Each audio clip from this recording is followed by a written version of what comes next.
Welcome to Classical Education, a podcast for those who believe in rediscovering the art of asking questions, engaging in conversation, and attending to the ideas at the heart of well ordered teaching and learning. I invite you to join me on a journey in pursuit of the true, the good, and the beautiful as a participant in the great conversation and listen to the many voices coming from the world of classical education.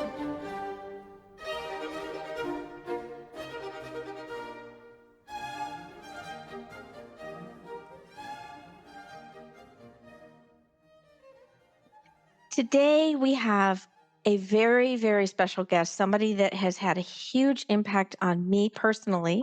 And I'm sure many of our listeners are familiar with John Muir Laws. Welcome to the show today. Thank you so much. It's going to be really fun to talk with you again. Yeah, I'd like you to introduce yourself to our listeners, and I'm sure quickly they'll understand if they have never heard of you why I have learned so much from you and why I admire your work so much. And then we're going to talk about how to help teachers with them accessing the work that you do as well. Absolutely. I am a scientist who is passionate about teaching people how to observe and how to learn. And the major tool that I use to do that is helping people use a nature journal. So a sturdy notebook in which you put your anything you notice, the questions that you ask, the connections that you make, could even be your feelings about whatever phenomenon you're observing. You get that all down on paper using words and pictures and numbers. So part of what I do is I teach people how to get better at writing in their journal, how to get better at drawing pictures or diagrams or maps of whatever it is that you see, how to get better at counting things or estimating things. So to use words, pictures, and numbers to record our observations, our questions, and the connections that we make.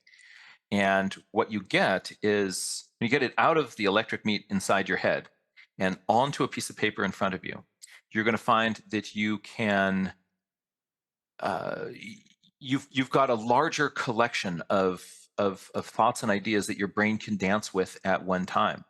Working things out in your head is an incredibly inefficient and ineffective way to think. And the way we think when we have a notebook open in front of us is profoundly different. And it's a skill that can be learned. And so I work at teaching that to kids, to adults, to anyone who will listen. Yeah. So, how did you get into this line of work?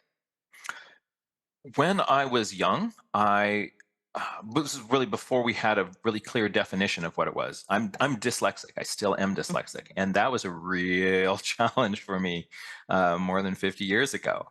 And one of the ways I coped and survived was to carry a little notebook with me into the woods after school.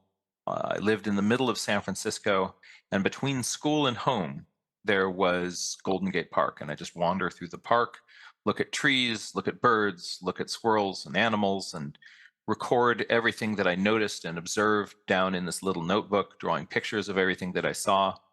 And I found that it profoundly centered me, calmed me, and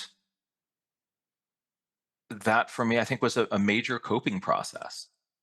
It turns out that that same skill set is essential for being a good observer, being a good scientist, and that it has served me well in other ways. And so as I've gotten older, I've only realized just more and more and more how essential this skill set is to to being a thinking person alive on this planet, and to help you pay attention to the world around you and to make the most of all the beautiful little moments that otherwise would just pass us by.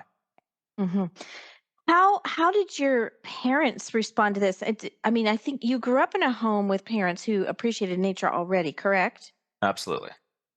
So how did I mean? It's 'cause most kids aren't just going to go out into the woods and take a notebook and draw. Were your parents modeling this for you, or did it just happen? The first notebook has a really beautiful little story behind it, and it has to do with paying attention to your kids. Our family was out on a flower walk on a little botany expedition with one of our family friends. My parents had a friend who was a really serious botanist, and she would organize these field trips for people to go out and do botany. She would show up and help everybody with the botany. My mom organized all the logistics, and these were really fun. We're out in a beautiful wild place filled with wildflowers, and one of the people who came on the trip was uh, a a woman named Neela Watley, and I saw that she had this little notebook with her. She had a little journal of blank pages and a set of pencils. She'd sit down and she would draw pictures of all the flowers that she saw. I was watching that. I thought, wow, that's really cool. And then she would pick up and she'd move on to the next flower. And what my mom saw is that I became Neela's shadow. Oh, that's Every really neat. Yeah. everywhere that she went, I would like pick up and I'd just walk around with her and she'd sit down. I'd sit down next to her and watch what she did. So the next time we went out for a little family adventure in nature, my mom said, "Hey, honey, come around to the back of the car here. I've got something for you." And she opened up the hood of the car, and inside was exactly the same kind of journal, the same kinds of pencils, the same tools that Neela had used. And I knew just what to do with them. And so I gave mom a big hug and grabbed the journal and went running off into the fields. And it the rest is history. That is really neat. Do you remember how old you were? I don't. I could probably reconstruct it by looking through old family photographs, but I would guess I was. It could have been 8 or 10. Yeah, yeah. That is really a beautiful story. Um, and I have to just before we get into the nitty-gritty of nature study, your name. I know that some of our listeners are gonna go, okay, John Muir Laws. Were you named after John Muir? Tell us this story about your name. It is really fun. Yeah, my parents named me John Muir Laws, so it's not a pen name. I wrote a field guide about the Sierra Nevada, and some people think, oh, you must have changed your name like but no, really, that's what mom and dad named me. And so if they did name you that, it's fair to use it on the cover of your book. Um, Exactly. the but the backstory behind it is that I'm not really named after John Muir. Um, it's Muir after Ethel Muir, who raised my dad and was an incredibly strong um, woman at a difficult time in the Depression, who took care of somebody else's kid and just raised him to be a man. And so whether I was going to be a boy or a girl, my middle name would have been Muir, and that's in honor of Ethel. And after I was born, my parents for a long time couldn't figure out what to give me for a first name. I think I left the hospital still with my name was officially Baby Boy Laws, and the but um, Jack, John, nicknamed Jack, is what my grandfather on my mom's side went by. And one of my mom's friends eventually wrote her a letter and said, enough of this. You've got to name that kid.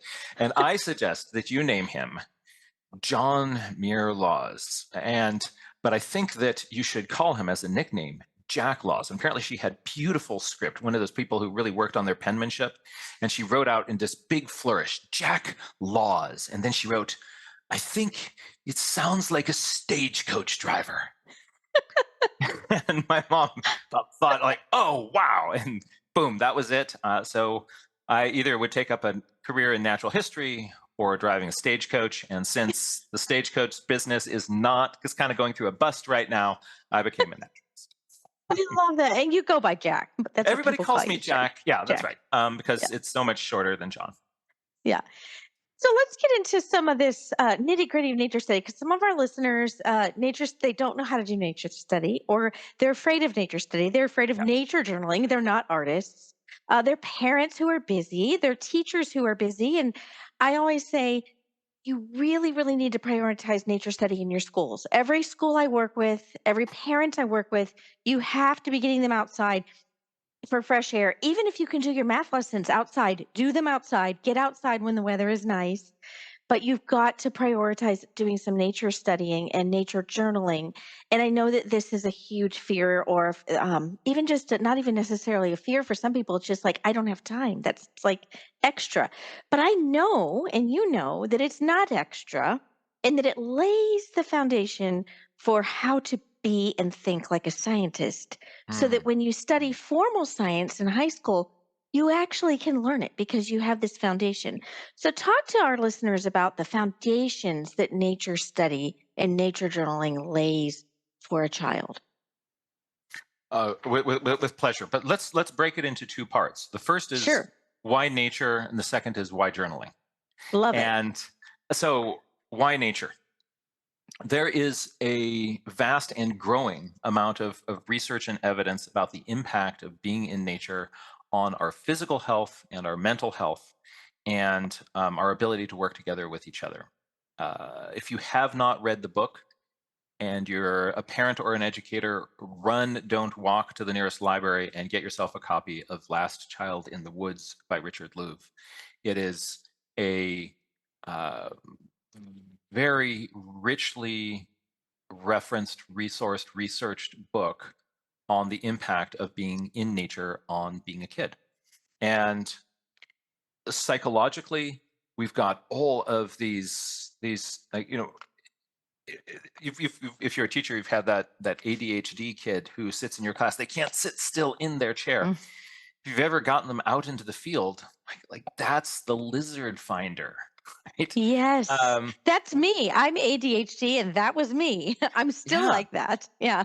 When I used to work at a residential outdoor school, every week I would get a different set of kids, and because I had um, better kind of group management techniques than a lot of the peers that I had, they would often give me, let's put this in air quotes, the problem kids, right? And teachers would often say, like, okay, you've got Jeremy and Samantha in your group. I just want to let you know, ah, they're a handful. They're trouble. And I warned them both before they came up here. 3 strikes, and we're sending you home. And on the bus ride here, they each got 2 strikes. So you give us the word, and they're out of here.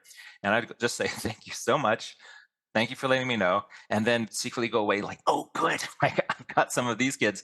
And invariably, these are the kids that are just, a child is not a sitting animal.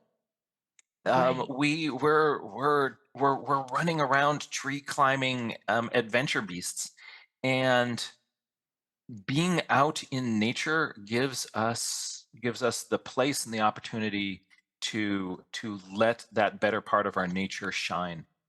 Um, so people have all sorts of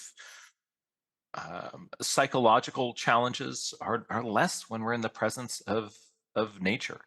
Hmm. Um, the Physically, if we have time to kind of run around in the woods, and we're active, we're much more active, um, more so than if we're playing professional sports. Well, maybe the exception would be soccer, but um, but when we're out in the woods by ourselves as kids, we're also like we're learning social emotional skills. We're figuring out what's an acceptable risk, and how to fall down, and how to get back up, and learning our own limits. And kids who have opportunities to play in nature and make their own judgment calls are better able to resist peer pressure when they hit it a little bit later in school. There's all sorts of benefits, and those are really richly described in the Last Child for the Woods book. Another resource I want to point parents and educators towards is the Children in Nature Network, which is an organization helping us get our youth outdoors. And the they have on that website a research portal where all the different journal articles, including the ones that have just been published that are any relevancy on this, they're easily sorted. You can do a quick search and you can find things that are relevant to you, explaining the benefits of getting ourselves out into the world. So for our physical health, for our mental health, our social emotional development, Hmm. it's really, really powerful. It's important. Hmm. And as a science educator, out there, you run into there's a million different phenomena that you can play with to observe and explore. In the science classroom, you have to bend over backwards to, catch a bunch of pill bugs and put them in cups and then take these Dixie cups and bring them into the classroom and say, look, I found an animal, let's observe it. But out there, you roll over a rock and it's all happening. What's going to be under the next rock? There's Right. just infinite, wonderful phenomena. And what we're trying to do as science educators is put people in front of phenomena that are interesting and give them the tools to observe it and to start to figure stuff out from what we're seeing. The way we used to teach science is we would stick you in a classroom and somebody else would come up with an experiment. We'd give you a cookbook set of instructions on how to do it. And what we learned is from teaching kids this way is that we weren't training kids to be scientists. We were training them to be lab technicians who could follow somebody else's directions, but not come up with their own questions, not be able to look at a phenomena and figure out how you can figure stuff out by looking at Right. it. Right. And that's where the journaling comes in, because the piece of paper can hold much more information than your electric meat. The brain sitting between your ears can hang on to about 7 different ideas, plus or minus 2 at a time. You get more than that, it's pushing something out to make room for the next thing. We Mm. cannot, like, you want complexity, you can't handle complexity. None of us can, but the piece of paper can.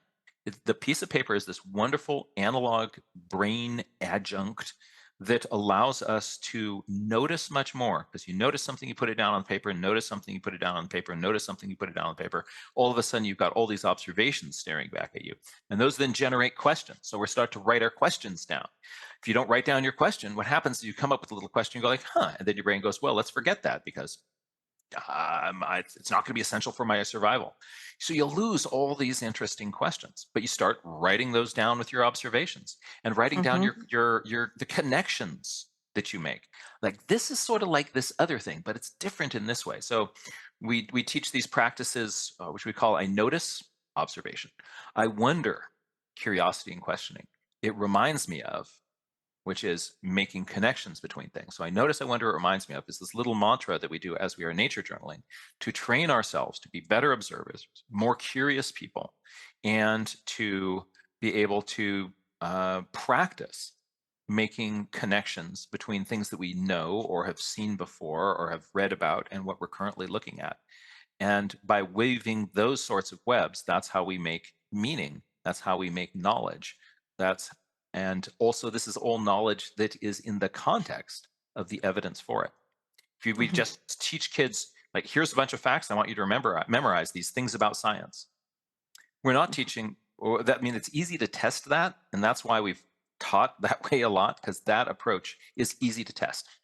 But it is not good for thinking. What I want to do to think is I want to have ideas and claims and see those in a context, a Right. bubble of evidence that supports that claim. And so you end up with this thing like, do you believe the earth is round?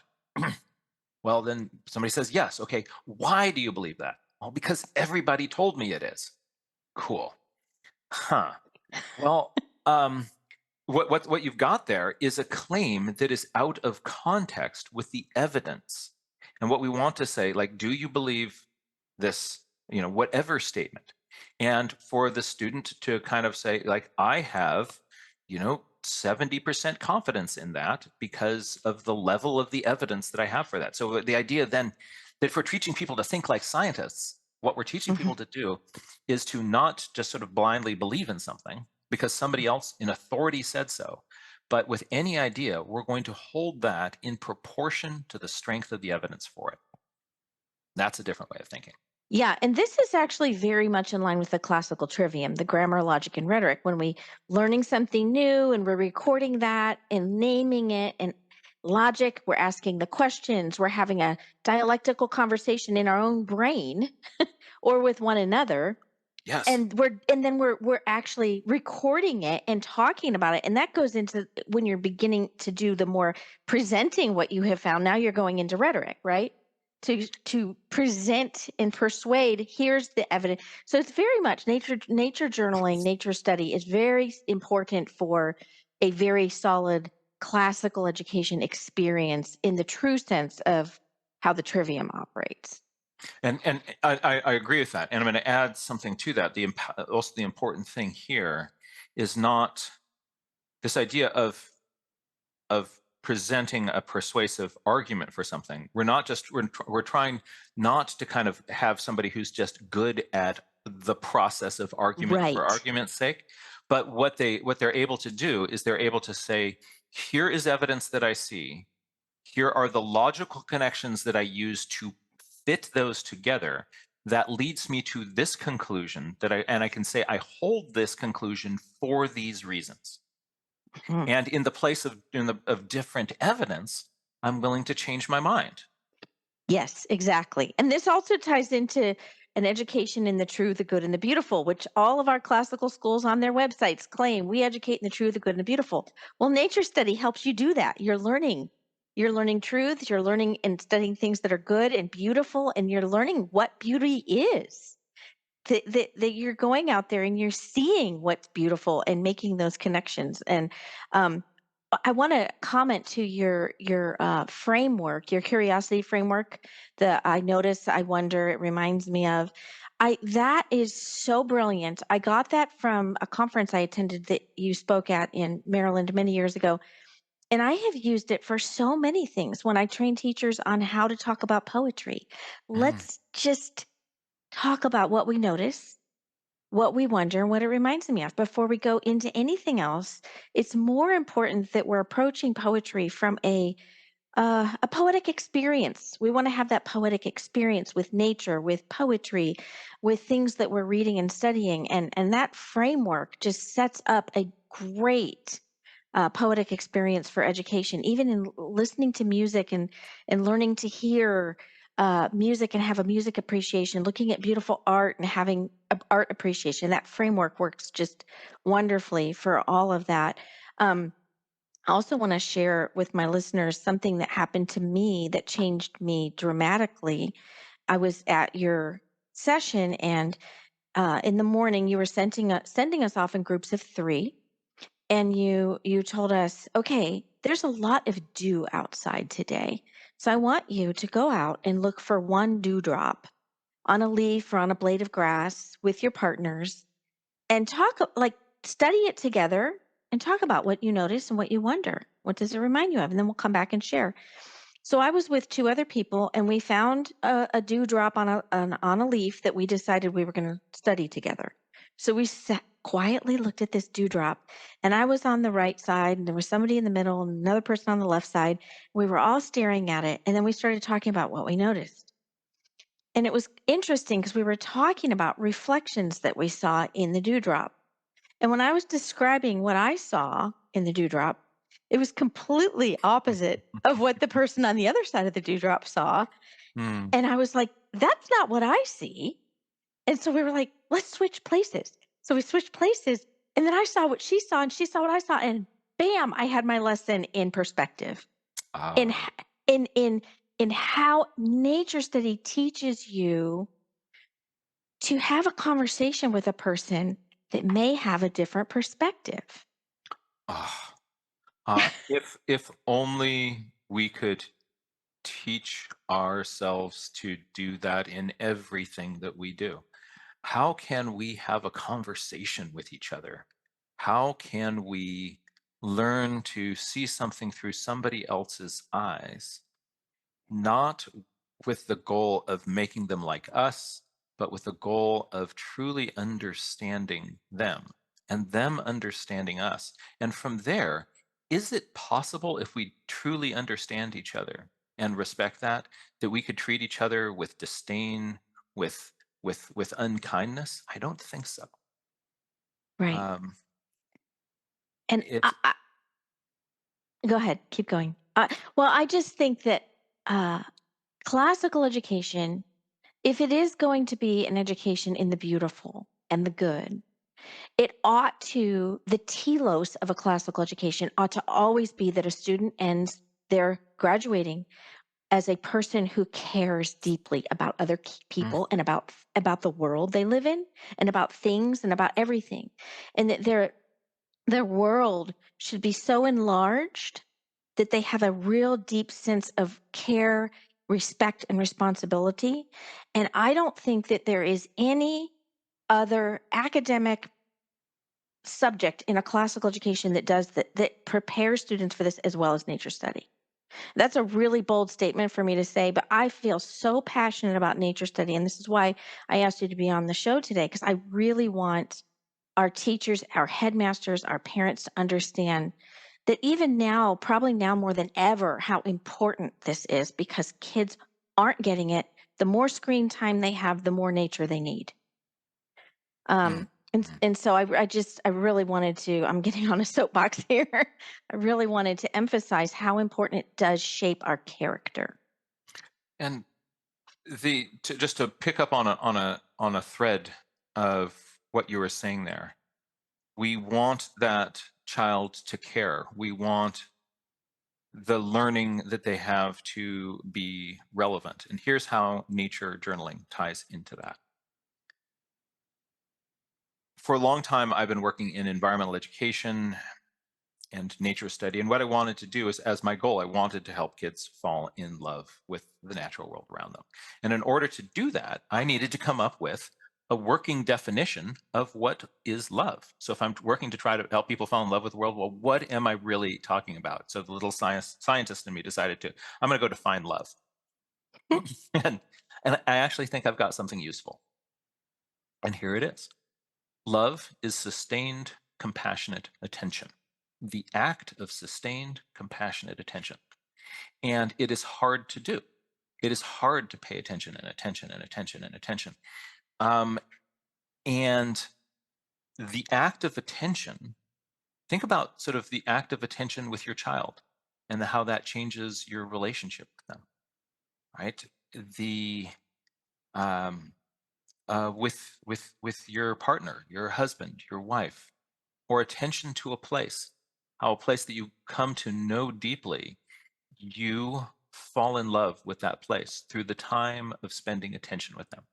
And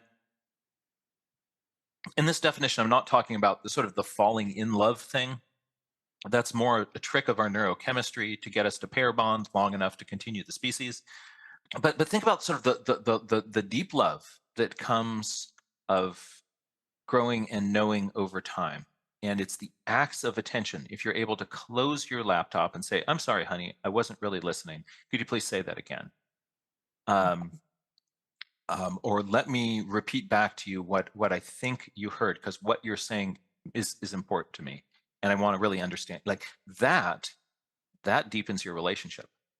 It's the Hmm. act of attention that causes us to love one another, nature, place, the world that we live in. But paying attention is difficult. Yeah. And we have the subjective experience that if my eyes are open, I'm paying attention enough.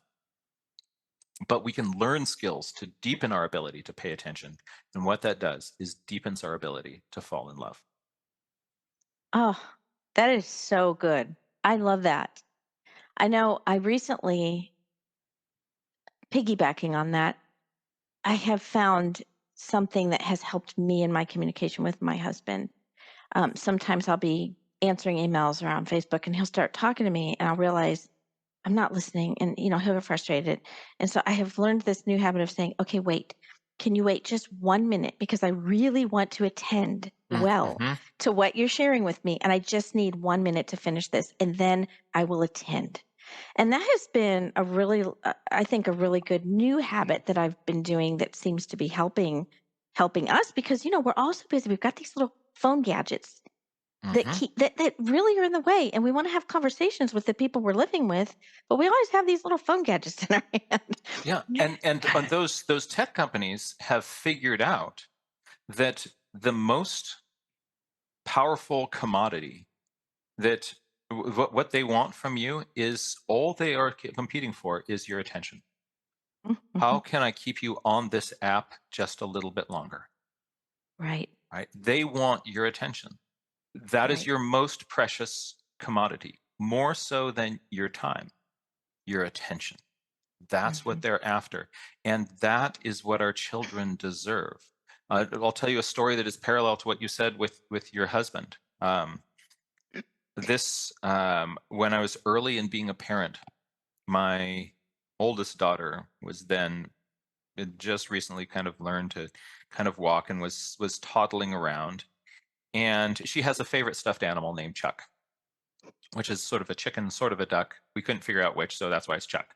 So she's got Chuck. Now, if you hold Chuck by the head and you wave Chuck's feet back and forth side to side, it looks like Chuck is dancing. And she discovered this and she was really, really proud of this and she was really excited about it. I was working on some project at my desk, typing away, and she came into the room. She could walk at this point because I remember their eyes were just at table level.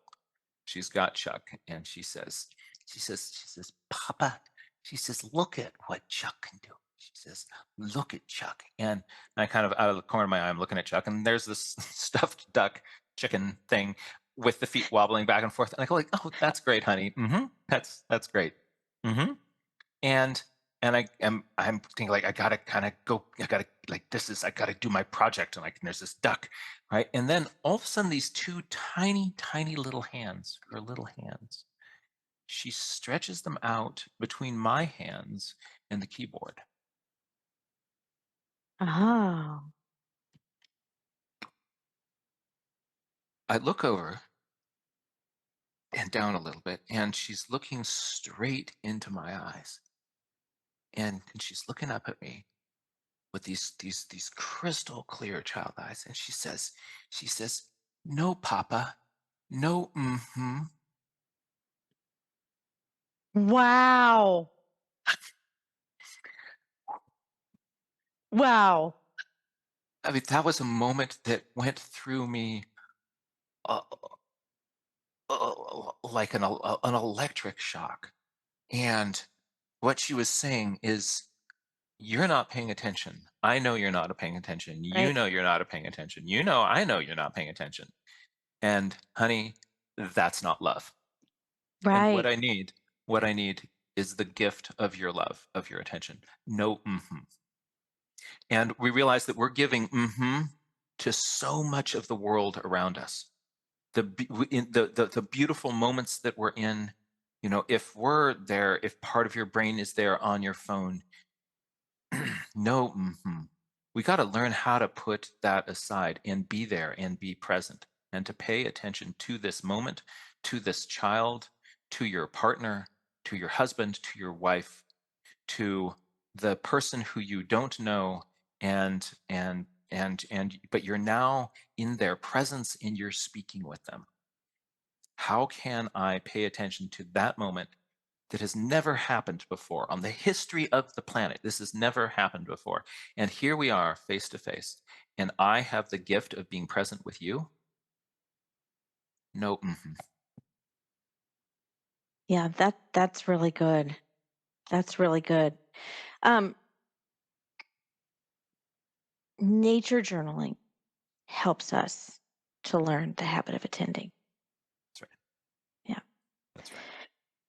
It's a I Yeah, Go the ahead. journal, it's not about how the journal looks. It's not about whether it's got pretty pictures in it. It is not about whether you're writing poetry like Mary Oliver. It is a tool in service of your attention. It's a That's a tool to help you attend to the world around you. And it doesn't matter how it looks or how it sounds or how it's spelled. It's about the experience of paying attention. And if it facilitates you paying attention to the world around you, it has served its job. And it doesn't need to look pretty, and it doesn't need to be anything other than that. One of the big reasons why people don't do this process is that they're thinking to themselves, if I'm going to journal, I should do something that looks like a you know right. a country diary of an Edwardian lady, right? Yes. And it it needs to be pretty, it needs to be, or if I'm going to write a poem, it needs to be um, publishable. It and so I'm not worthy. I'm not an artist. I'm not a poet. I'm not a nature writer. Um, I am not Wordsworth, so what are my words worth, right? Right. And because we're not thinking about it as this tool, we're thinking about it that it's I need to have something that is a good journal. No, you need to be in the presence of this experience, and the journal will help you do that. It helps take all that chatter and just helps you be right here, right now. And that's what the journal does. That's the greatest power of the journal, is to put you in the presence of whatever is before you, and it'll help you Hmm. remember that. Hmm. An interesting sort of sidecar of this is that if in these journals, if you end up using a lot of diagrams and pictures, you're going to get better at making diagrams and pictures. If you end up using Right. a lot of writing in your journal, you'll get better at writing. If you use a lot of calculations and math and quantification, you're going to get better at counting things and quantifying things and estimating things and seeing the Hmm. numbers that are in the beautiful world around you. Um, the journaling skill set is completely learnable. And this Hmm. includes how to draw pictures. This includes how to write from your brain and from your heart. Um, all these things can be learned, but very often people will say, "Oh, but I'm not an artist. Therefore, journaling, which is about making usually when we're drawing a picture, why are you drawing this picture? Because I'm trying to make a pretty picture." That's not the reason that we're drawing when we're in our journals. We are Right. drawing to be in the presence of this flower, not to have something that represents this flower that we hang on our living room wall. I'd like to take a brief break from this interview just to tell our listeners about some upcoming events. One of my main goals is to immerse our followers into the beauty of good teaching through practical workshops. Experience a 2-hour workshop that will help you discover what it feels like to be a student participating in a classical lesson. We have just launched a list of new workshops and book seminars for this fall. Some of our courses include a book study on Leisure, the Basis of Culture, led by Dr. Reno Loro, our expert in a mythopoeic education. Karen Glass will be leading a workshop on written narrations. Lindsay Peterson has just launched our new Snapshots of Great Conversation series, covering significant voices in the great conversation from ancient times to the present. I'll be teaching a few practical courses on narration, and our master teacher, Mark Signorelli, by popular demand, is reoffering his course on a mimetic approach to poetry. Coming soon, Dr. Gary Hartenberg, professor from Houston Christian University, will be offering a 2-hour workshop on reading and discussing Plato's Meno. That course is coming soon, so make sure you check our website. For up to date course lists, you can visit us at beautifulteaching.coursestorm.com. Again, beautifulteaching.coursestorm.com. You can also just get there from our website, beautifulteaching.com. Thank you for listening, and now let's return to the show. Yeah, so it seems to me that teachers need to be very intentional of communicating to students what the journal is for. I mean, it's going to help order their affections to help them become more human and more loving, more attentive, Mhm. um, more thoughtful. But at the same time, one of the $1 million question I get asked every time I do any kind of teacher training when I talk about something like nature study or narration, well, how do we grade it? Because the parents Ah, want grades. And I'm that's right. constantly saying, okay, so so There this it is my is. shout out. My shout out Yep. right now to parents is you need to get over it. Like parents need to stop caring so much about the grades. And teachers, yes, there are things you can do to grade a nature journal. I don't know if you've ever thought about this, Jack, but I have. Do you have any thoughts on grading nature journals? I do. But first, let's kind of break down the Okay. grade. Yeah. So, um, the why do the reason that we have grades, grading is really nuanced and really kind of complicated, but it's interesting to sort of think about, like, why is it that we want grades. um, Part of the reason, there are many reasons. Some of the nicest are that it helps us sort of see where somebody is in their process and helps us figure out what is the next step for them on that journey. They're usually not used that way. Um,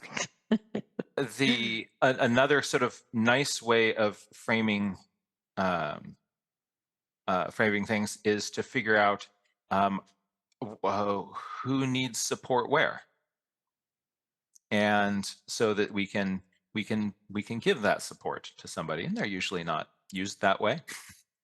Um, Sometimes grades are used as a punitive thing, that you will be shamed into working harder because it is dishonorable to get a low grade. Mhm. And you'll see them used that way regularly. Um, Another thing is that if we want to put ourselves into little hierarchies with some people on the top and some people on the bottom, it is one way of quantitatively doing that. Not necessarily accurate, but it is quantitative.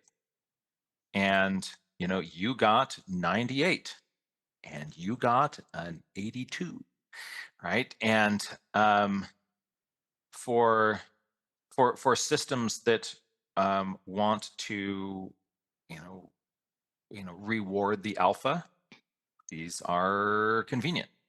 Mhm. Um, for a lot of parents, what we want is we'd like please some indication of like where are we relative to other people. Is my child struggling? We're kind Right. of like, is there a problem here, or is this kind of within the norm of kind of what's going on here? If there's a problem, do I need to do something differently? Right. Um, and then you think of like what I was asking any parent who's listening right now, what for you with your child is the most important thing of all, right? What is the most important thing that you want your child to get out of their education? Mhm. I'm guessing that whatever came to your mind is hard to test. That's right. The more real things are, the more nuanced they are, the harder they are to test. The more valuable something is, the harder it is to test. That's so good. Yeah. And so we what are we looking at here? We're looking um at the journal is there to help us think and help us pay attention. If I want to see if my child, how are they thinking and how are they paying attention, the journal is actually your best tool to seeing how they are thinking. You open it up, the journal is their brain on paper. They're putting all their ideas, their thoughts, their connections, their questions down on paper. So you're Mhm. teaching them just to do this brain dump onto paper. And you look at the journal of a child who's been doing this, and it's like reading their mind. You can see exactly what they saw, exactly what was meaningful to them, exactly what they picked up on, the kinds of questions that they asked. It's all looking back at you from this piece of paper. So for you to do a qualitative assessment of what they are learning and what they are noticing, it's extremely easy to do that looking at the journal. It's their brain on paper. It's this incredible gift. Where else does somebody lay out for you? Here's my thinking process and everything that I observed, right? Now, if you want to take that kind of complex, nuanced mash of things and turn that into a number between 0 and 100 that you can then connect with an A, a B, a C, a D, or an F, right? That gets more difficult. You can do it. So Mhm. when people insist on having a grade, I recommend having a um, you can create a simple rubric, Yes, that's what we and do. Yeah. the rubric says I want you to ask at least two questions. On this piece of paper, I want there to be a some information about the location you are, the date and the weather, some Yeah. metadata. On this piece of paper, I would like to see you. Let's say you're teaching some little skill, like kind of magnifying something, right? How do you kind of zoom in on something? I would like to see one drawing or diagram that is something at life size, and it should be labeled, and I want Mhm. to see 2 levels of zooming in on it. So something that you're going to show a little bit larger and something where you're really, really going to get in there. Mhm. And Mhm. for each of these things, 2 points. You do all these Right. things, you get full points. And then this little rubric becomes something where they can look at it and it reminds them, oh, if I want to get full points, do I have 2 zoom ins? No, I did one. Okay, I'm going to do another. Then I'm going to get full points. But we're not trying to say, like, are your questions better than Sally's? Are Right. your, right? So Yes, I they can agree with self you. grade these things. Right. That's really good. Yeah, and don't give them a rubric that says, oh, what is it like? Uh, eh, like if it only has this, then it's a level one. If it, but if it has all of these things, then it's like worth 4 points or whatever. I can't remember what kind of rubric that is, but just tell them exactly what you want them to have in it, Yeah. and And that's yeah, your and you can think rubric. of, yeah, Yeah. you can think of the rubric as just like if you said, like, here's what we're going to do for the next 45 minutes, and I put just sort of a little checklist down on you on a piece of paper. It's a little Yeah. reminder. This is what I expect of Yes. you. And Exactly. Yeah. because people are there, they're saying, like, oh my gosh, we're going to be graded on this. I better kind of do it. It's then another little, like, that fear of the grading.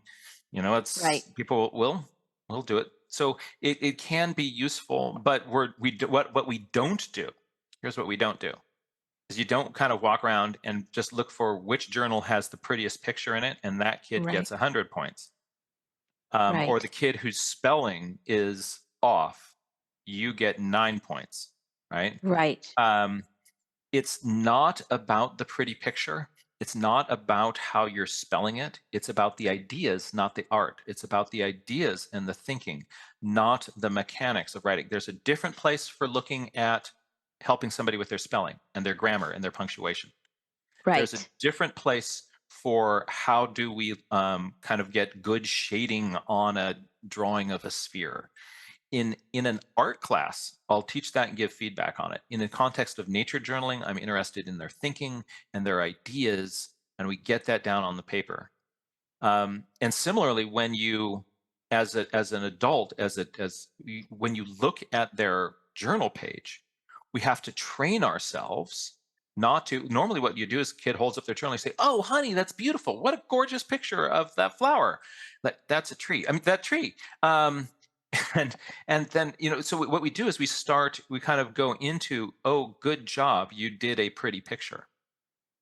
And Right. in this, we're telling them straight up, hey, this isn't about the pretty picture. This is about your ideas. And so when we're giving feedback to them, we want to go like, oh, I noticed that you made this observation. That's a really interesting observation. I noticed you asked this question. Huh. Here's a question I have about your question, right? You can engage to the you kind of engage with their I notices, I wonders, and it reminds me of, using Hmm. your I notices, I wonders, and it reminds me of. And that's really different than saying, good job, pretty picture. Because you think to yourself, but saying pretty picture, this is positive reinforcement. And then that kid, like, but let's kind of just want to break that down a little bit, because you're telling them it's not about the pretty picture. There's some kids in your group who now take the risk because you said it's not about pretty picture. And then you get it back, and the first thing you're doing is you're saying, good job, pretty picture. Right. So the kid goes like, oh, so this really was about the pretty picture all along. And that was just one of these grown-up tricks, right? Wow. Yeah. Yeah. Yeah. This is a really important message for teachers. I'm really glad you're Yeah. defining this because this is a big deal. And who's the kid who brought you their picture the first? It's the one who always gets positive strokes for the pretty picture. And they're back at the tap to get another hit of that, right? Sure.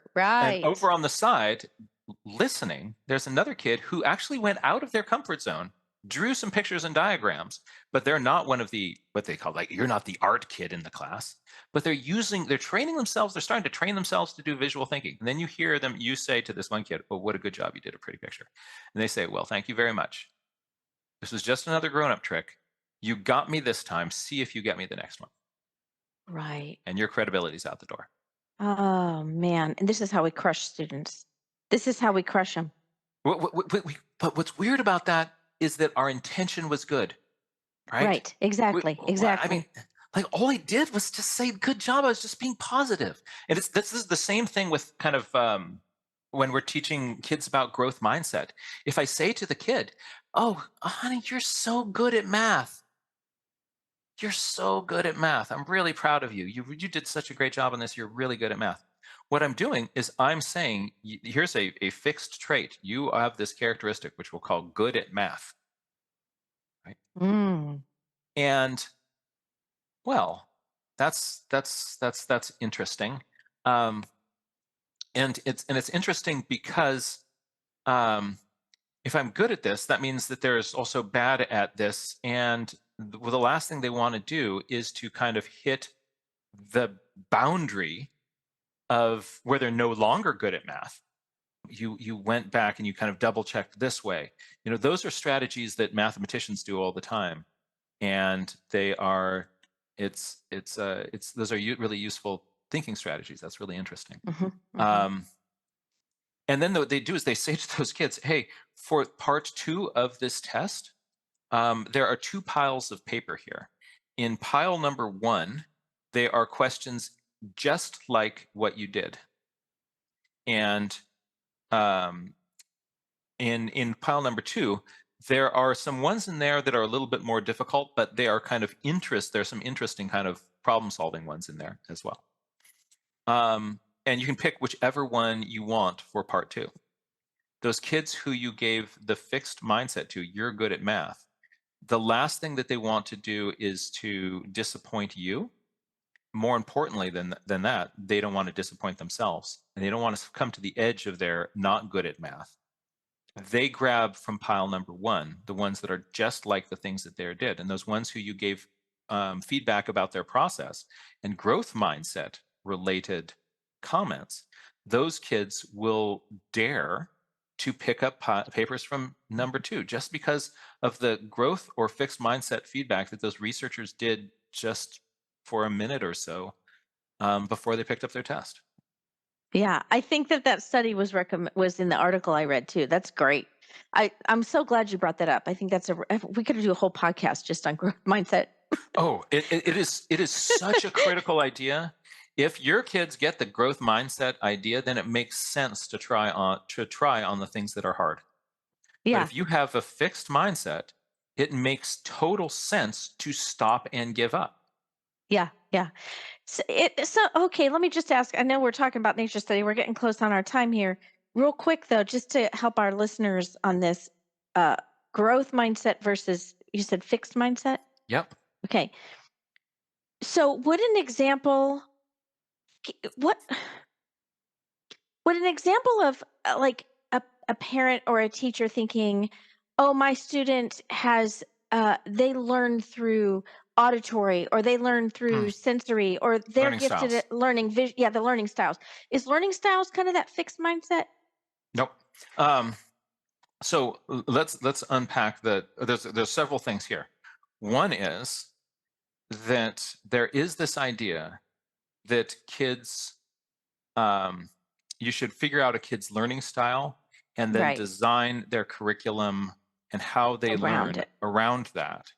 And this was an interesting hypothesis that was raised, was not based on any evidence. And there's now been a bunch of research looking at learning styles.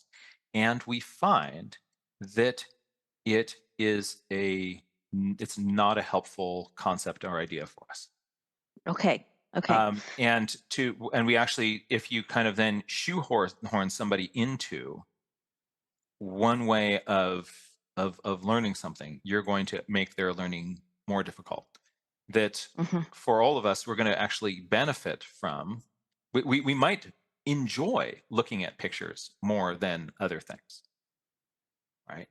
Um, but as far as our ability to learn, um, kind of trying to figure out a kid's learning style and then tailoring their education to that is not evidence based. It's not recommended. Right.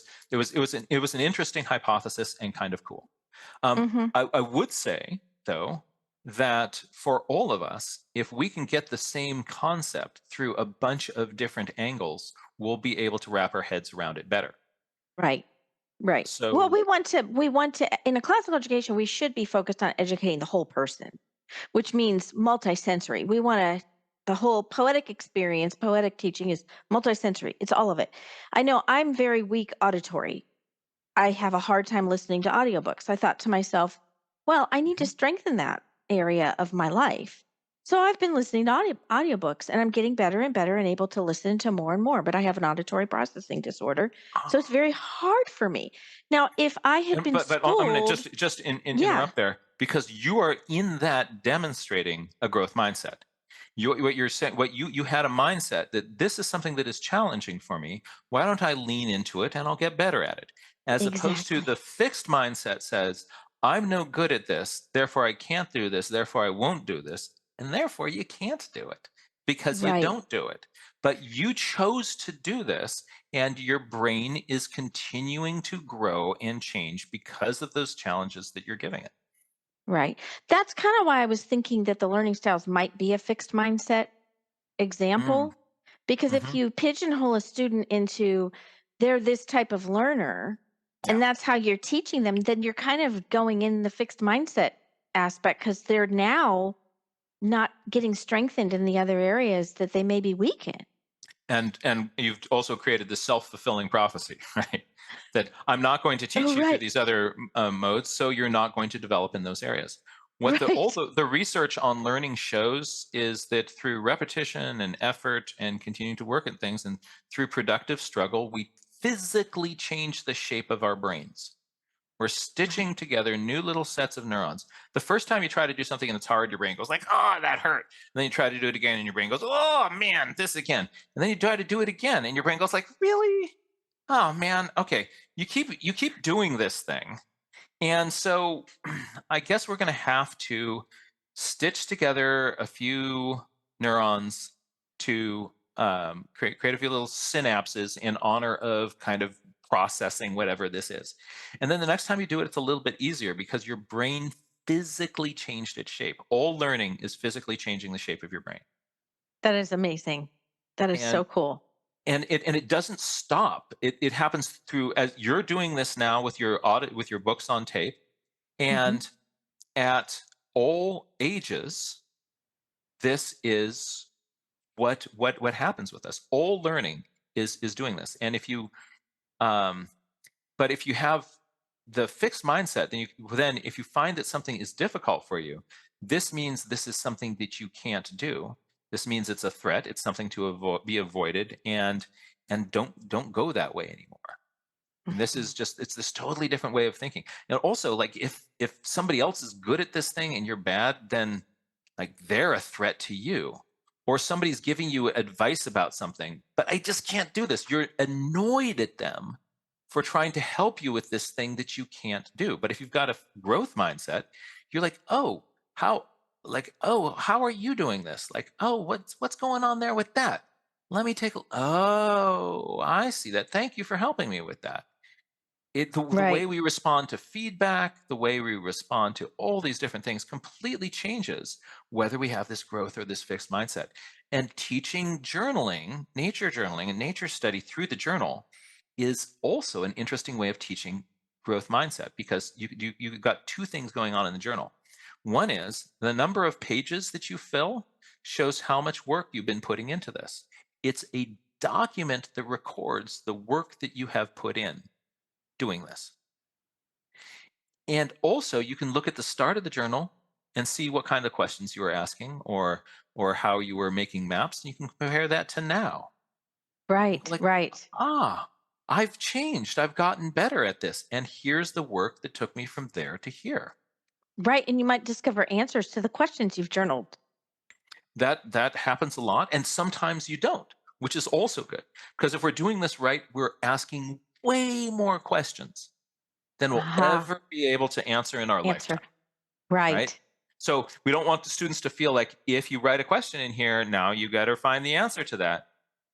Because very often the questions are useful even if you don't answer the question. Because what the questions do is they get you more curious. And when curiosity what's happening on neurologically is when you get curious about something, your brain releases dopamine, which is a neurotransmitter that is also highly involved in attention. Nice. And so that's why you get that kind of lean in thing going on, and you stick with something longer when you're curious about it. You're neurochemically priming your brain to lean in. Right. Right. So that's why we're asking all these questions, because very often the questions will lead us to more observations, and for the scientific process, that's interesting. But even if you never do anything with those questions are incredibly useful because they will prime your brain to think differently. That's great. Well, we're going to wrap it up asking you to share with our listeners some of the resources you have. You have a ton of amazing resources. So I will definitely, everything you say, I will put in the show notes, maybe even more than what you say. But tell our listeners, especially some of the most popular resources that you think would help teachers and parents. Oh, okay. Here's something that's really fun. With the Children's Creativity Museum, I made a series of educational videos. They're about 10 to 15 minutes long each. They're called the Nature Journal Connection. And what you do is you watch one video 1 week, and it gives you a little project to do, and you go out and you do that. And then the next week it's going to build on that. The next week it's going to build on that. There's a total of 40 of them, so a classroom teacher could do one each week with their class. And a homeschool parent could do one, whatever sort of unit of time is appropriate for you. And you, by the end of that, will be exposed to a really useful suite of visual thinking skills and journaling skills, and will be have a toolkit that is really useful for a nature journaler. I've used those. They're fantastic. Also, real quick, do you recommend that they subscribe to your YouTube channel to get this or go Um, to your website? sure.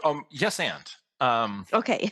I guess, the YouTube algorithms, if the more people that subscribe, the more that they say, hey, this might be useful for more people. So that helps it get Ah, noticed by more people. Um, but I've got them all curated on my website. So if you go to johnmuirlaws.com, there's a little for teachers area. Under that, you pull it down, you'll see the Nature Journal Connection, and bing, you're into that series. Also, each week I host a discussion, a live discussion with Nature Journal educators around the world. We call this the Nature Journal Educators Forum, and we discuss a different topic each week. Also, each week I teach a live nature journaling class. Sometimes it's about drawing something. This week I had a special guest on who taught us how to make paper mache birds. It was really fun. And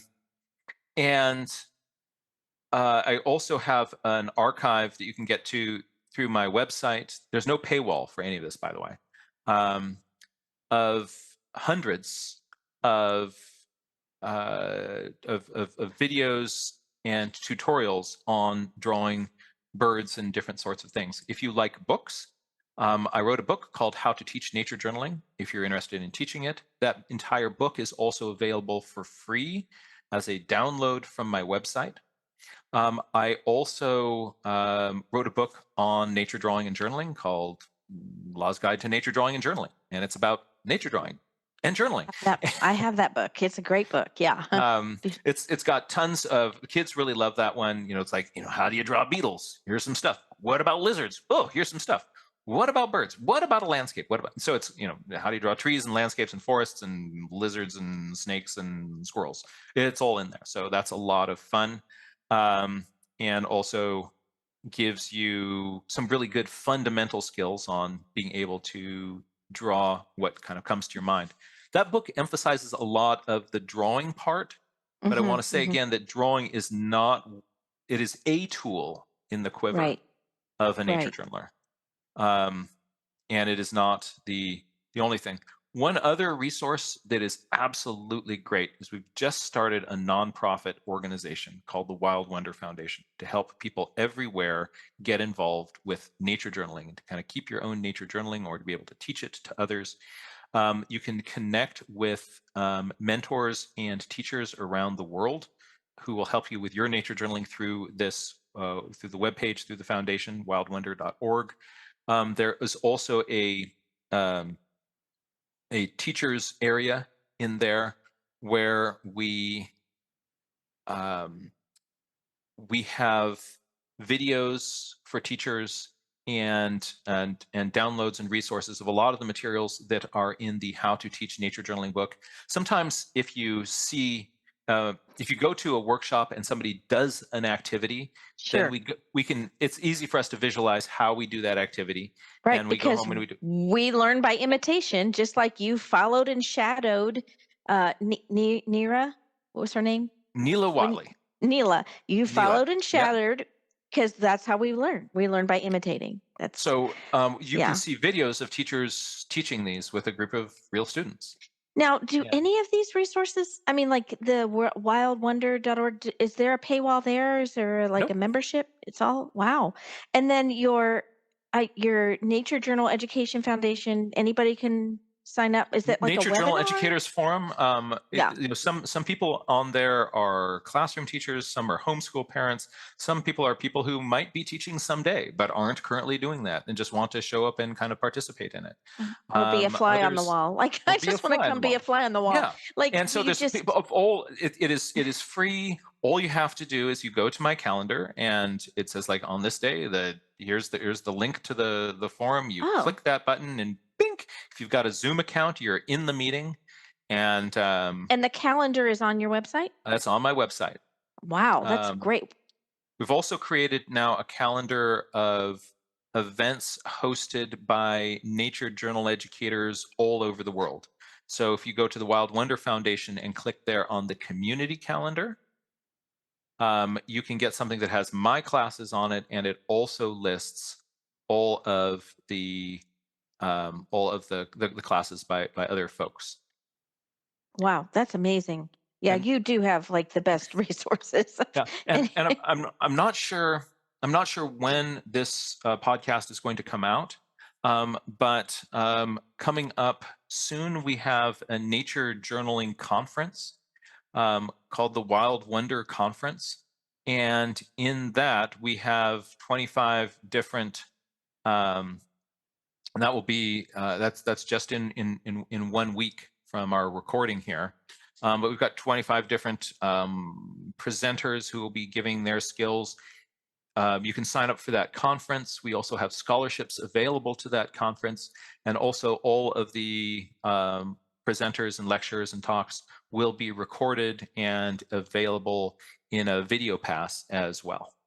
okay, so if this probably will air after the conference, will they be able to access buying the Yes, videos after the conference? And then absolutely. maybe you'll have a conference every year, right? That's right. So this is, I think, our fifth annual Wild Wonder Conference. You can also get Okay. recordings of presentations in the past ones as well. Um, and there are we bring in some really interesting speakers and presenters. If you just learned if you just learned nature journaling from me, you would think that the way that I do nature journaling is the right way to do nature journaling and the way you're supposed to do nature journaling. And a big reason we have all these diverse voices out there is so you see there's so many different ways to go about this, Right. and you can start wherever you are. My journals tend to have a lot of pictures and drawings in them because I'm dyslexic, and drawing pictures was a way that I could record information without fear of making a spelling mistake. Other people's journals will look different because they're different people. And what you when you kind of see all these people presenting, you realize like, oh, it can look like all these different things, and this is all really It's useful always ways of thinking on paper. wow. All right. To end our conversation, I like to ask my listeners to answer one of two questions. One, is there a quote, and if you don't know it by heart, that's okay, a quote that has had a huge impact on your life? Or what is a book you wish you had read sooner in your life? Oh, both wonderful questions. Um, I will